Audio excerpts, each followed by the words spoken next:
Throughout history, few artifacts have captivated humanity as much as the Shroud of Turin. This ancient cloth, believed by many to be the burial shroud of Jesus Christ, holds a mystery that has puzzled scientists, theologians, and skeptics for centuries. What secrets are woven into its fabric? Could it truly bear the miraculous image of the crucified Messiah? Or is it the work of an elaborate medieval forgery? The story of the Shroud of Turin is one of faith, science, and a mystery that refuses to be unraveled. The Shroud of Turin is no ordinary piece of fabric.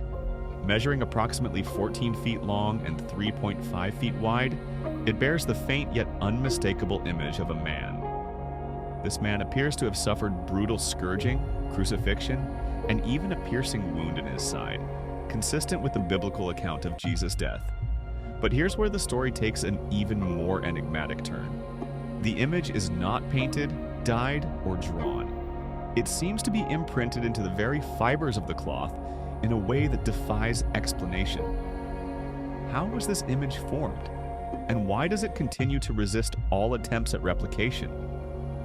The first historical mention of the shroud dates back to the 14th century in the small town of Lire, France.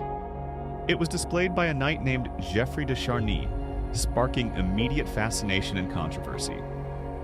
Some skeptics of the time, including local clergy, dismissed it as a clever hoax. But for believers, it was a tangible link to the divine, a relic of Christ himself.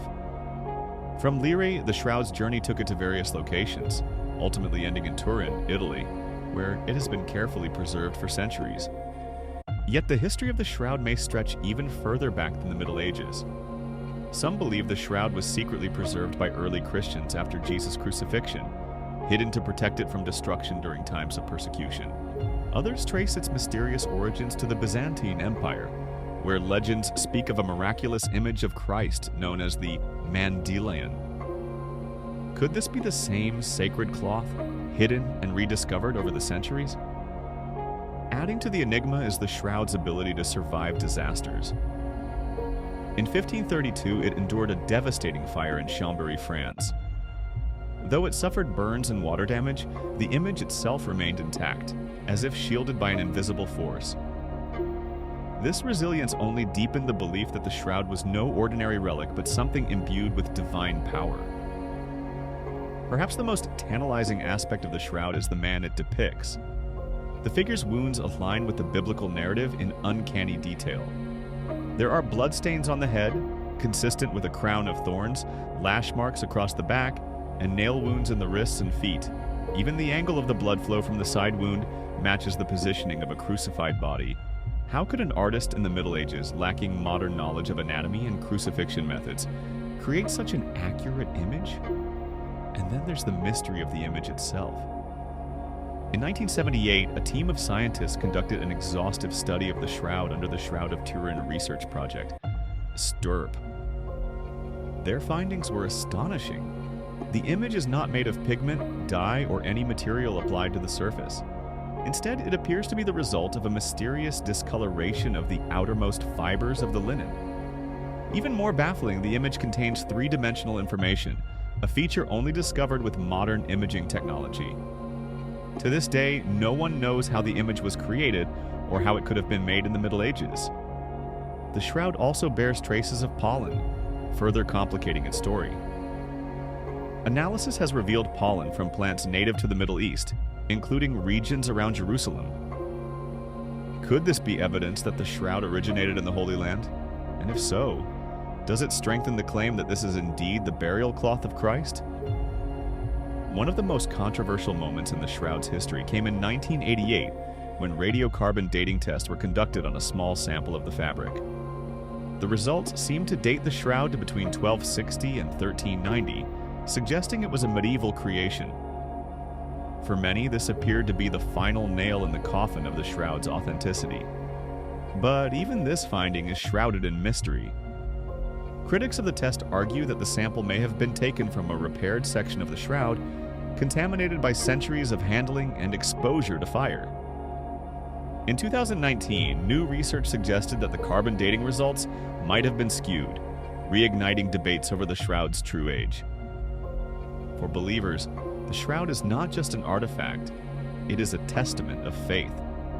Many claim to feel an overwhelming sense of peace and reverence in its presence. Pilgrims from around the world have flocked to Turin to catch a glimpse of this sacred relic, hoping to connect with something greater than themselves. Others have reported miraculous healings and profound spiritual experiences after viewing the shroud, further fueling its mystique. But the shroud is not without its skeptics. Some argue that it is an ingenious forgery, created by an unknown medieval artist.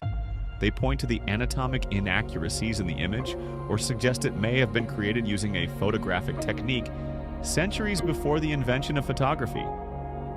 Yet, none of these theories fully explain the shroud's unique properties, or the intricate details of the image. And then there are the stories, the eerie, inexplicable events that seem to surround the shroud.